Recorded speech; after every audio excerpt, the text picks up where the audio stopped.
today I'm trying to get some track cleaned up. I'm trying to get it so that I can actually have my train rolling when I'm doing my videos, because for the longest time I haven't really been running anything. I've just been working on scenery. As I had a point on this track where it would always derail. And it was right after I did my ballasting.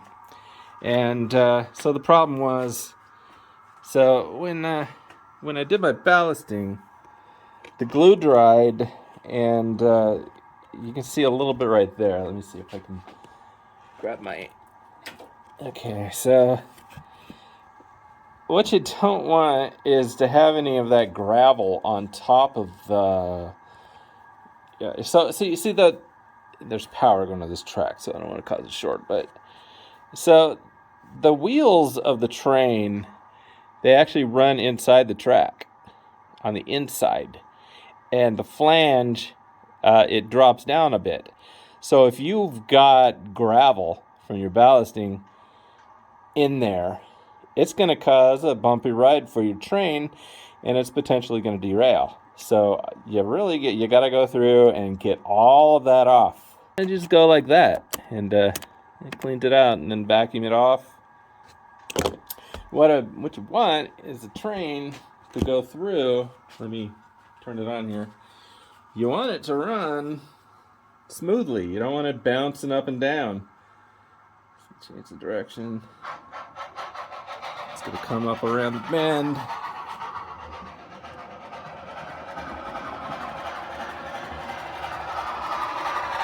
And see that? It's running all nice and smoothly now. Before that, I was bouncing, and that was causing it to derail. Now, I haven't tested it with a bunch of cars. Of course, that's going to be a different story. But for now, I at least got the engine running fine. On this module, anyway. This module is very small. Fortunately, I have not laid a lot of track down yet, as you can see. Most of it is just cork. So here's really my first video that I have shot of the train running. Into the tunnel. It would come out of the tunnel, and then up over the bridge. Now that's something I almost forgot to show you. Direction. Now watch the train. Okay.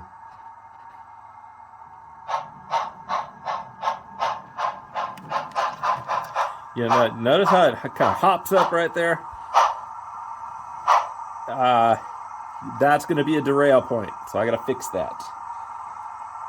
Let's reverse it. Yeah, so I'm going to have to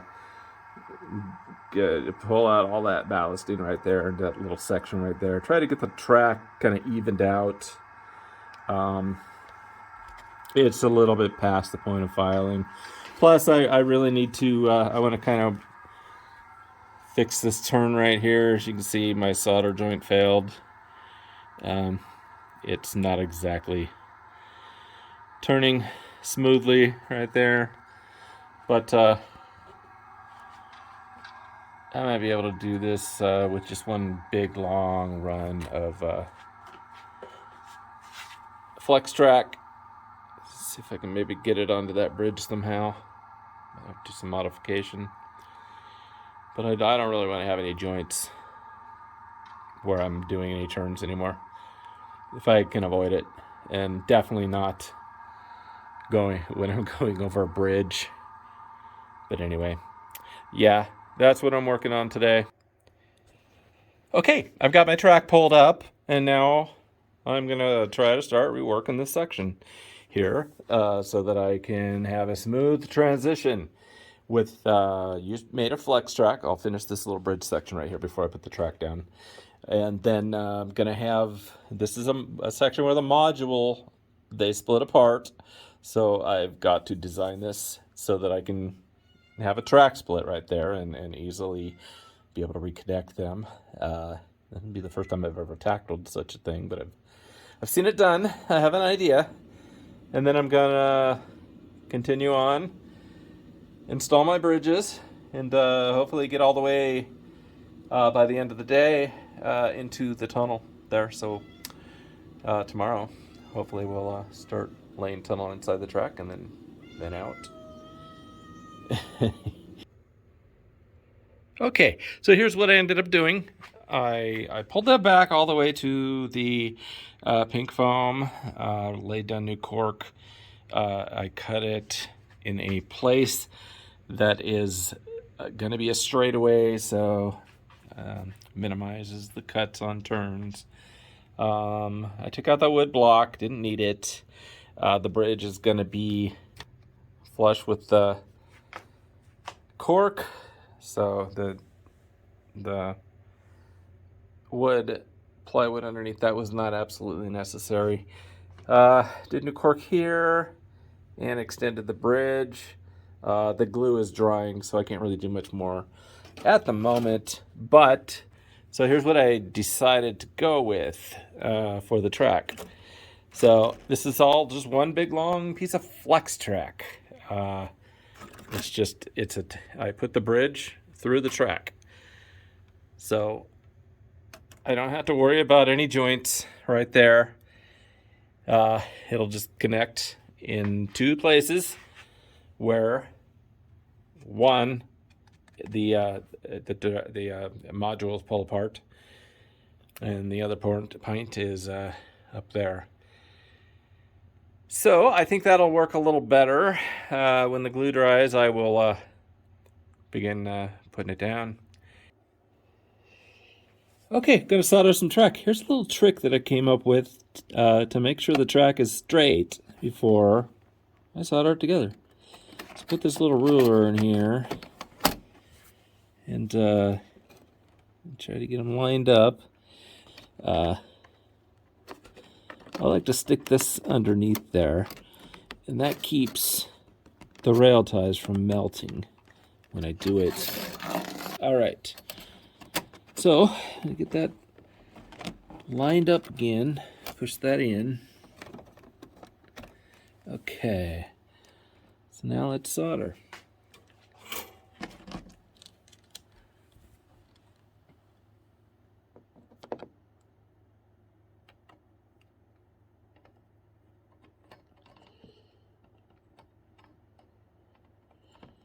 The trick is to not get it on top of the track. I told you I'm not a pro solderer, but that should do it. So that should be straight. I will take a little fine grit sandpaper and get the top of that off of there. The pros can do it without getting anything on top of the rail. What you don't want to do is get it inside the rail. Because the flange of your track, of course, as I showed you, it goes, your wheels will sit on top of the track and the flange goes inside. You don't want any obstructions in there. Okay, so I soldered one side. I will do the other side. Don't need to do that on camera. And there it is. I've got a solder joint that is nice and straight, and it actually turned out better. The one that I did off camera turned out better. All right, let's start gluing some track down. All right, for this I use Elmer's white glue. It dries clear. This is not the right container. I actually have white glue in this. Don't use school glue. White glue is better. It is stronger. It's better for what you need. For the rest, I will just have at it.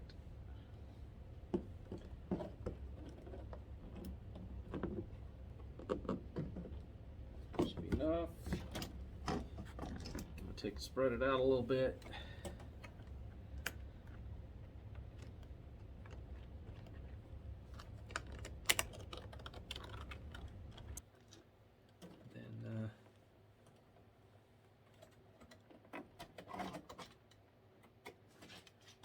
Then we'll take some thumbtacks, hold that in place. We'll glue that down and let this dry for a while. And you need thumbtacks everywhere.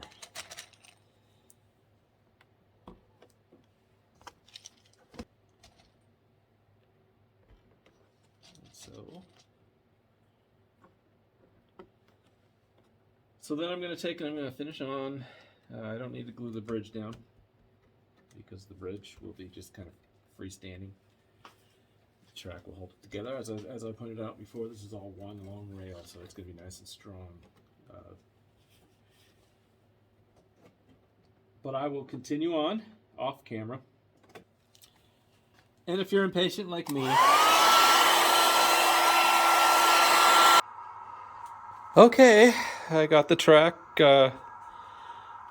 installed. I didn't do any ballasting yet. Well, this is the new track. And trying to get it as straight as I could. Single track runs all the way across. All the way to here. And this is where the two modules split. And I have not glued this part down yet. But this is my, I also did the same thing here. This is a single piece of flex track run in completely through the bridges. I didn't glue it down yet because, of course, I'm going to have to hook it up there to go through the tunnel. I'll change the power cab to go forward. Direction forward. And crank up the speed. Let's go a little slower this time. Now, it's definitely not realistic to be going as fast as I was. So, I mean, I do have tight radiuses. I might just have to go a lot slower. More realistic speed. So as you can see, it doesn't bounce when I go over the bridge like it used to. And it's all the way back there. That's the end of the track, so, okay. All right. Okay, let's do a little track painting. Now I don't spend a heck of a lot of time painting my track. Basically what you don't want is this raw brown plastic appearance. Just kind of want to darken it up a little bit. Now I've got my black paint set off to the side. I've got gray and I've got brown. So here's what we do. We just start putting it on kind of quickly. This is not watered down or anything. And it's okay if you get it on the rails a little bit. We'll fix that. But you do kind of want to get the side of the track. Yeah.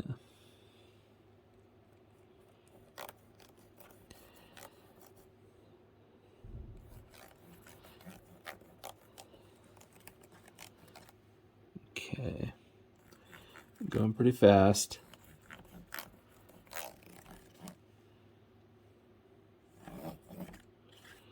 Now, there's no way anybody's ever going to see this part of the track.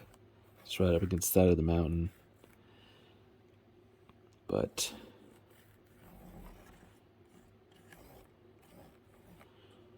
I'll try to paint it a little bit anyway. All right. So next, let's add a little bit of gray.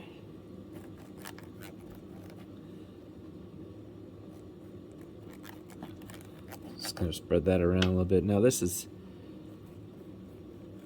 all gonna get, you know, spread around when I put the ballasting on anyway, but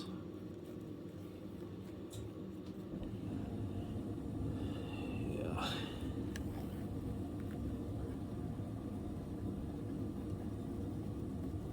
It still looks better than just the brown track. I am by no means an expert painter of track. Let's put a little brown on there. Just in various spots.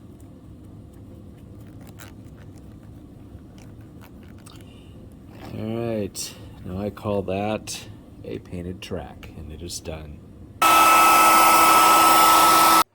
Alright, let's put down some ballast. And for that, I am using Woodland Scenics medium ballast. And we've got this little tool here that you just drop it in there. And then we just pull this on back. Ideally, it should happen in one pass. But I usually have to run it back and forth like that. That's going to fill in all the, between all the ties. What it won't do, it's not going to get really far out.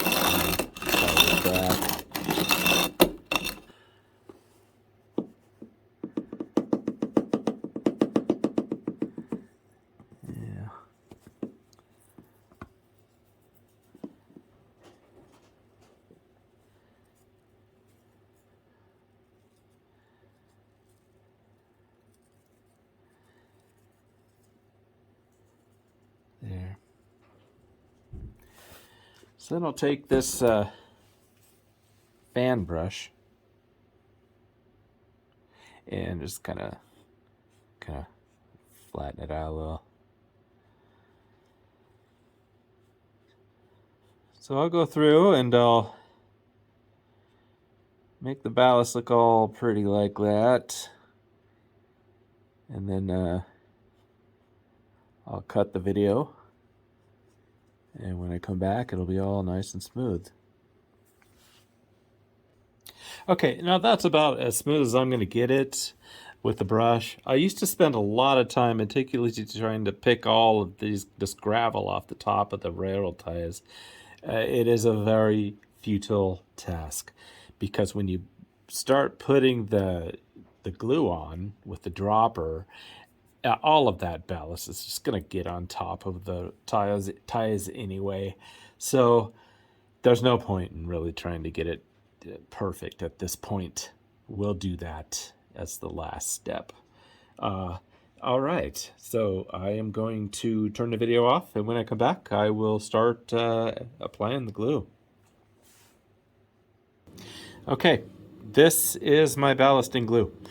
What it is it's a white glue, water, and just a drop of dish detergent. The dish detergent actually helps it to seep into the gravel a little bit.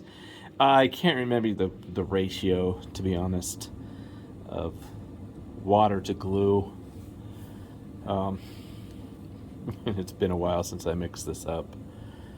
But we'll just take a dropper like that, and it takes a while. I'll do it over here where you can see it. Just got to start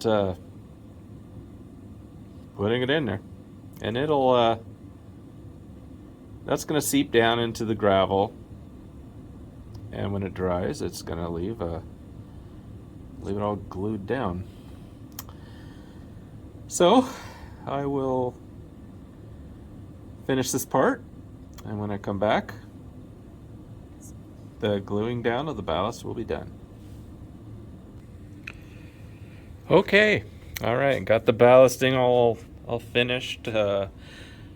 Well, it's not completely finished. I do need to clean it up between the on top of the ties, between the rails. Cannot do that now. I gotta let it dry first. One important thing to note is that previously in this video, you saw me use a hairdryer to try to speed up the drying time. You cannot do that for ballast. You want the ballast to dry naturally. The longer it takes, the more it's going to seep down into more layers of gravel, and that's a good thing. If you try to dry it too quickly, the glue is just going to form a skin over the top of the rest of the ballast. And although that's not necessarily a bad thing, it's just better to let it dry naturally. So this is a good time for me to just clean up and get back at it tomorrow. I'll let this dry overnight, and that is probably going to be it for this video. I'll go ahead and get it uploaded. This is not going to be my weekly state of the layout address. I will do those separately, but occasionally from time to time I'll just let you go to work with me and see what I'm doing. Anyway, all right.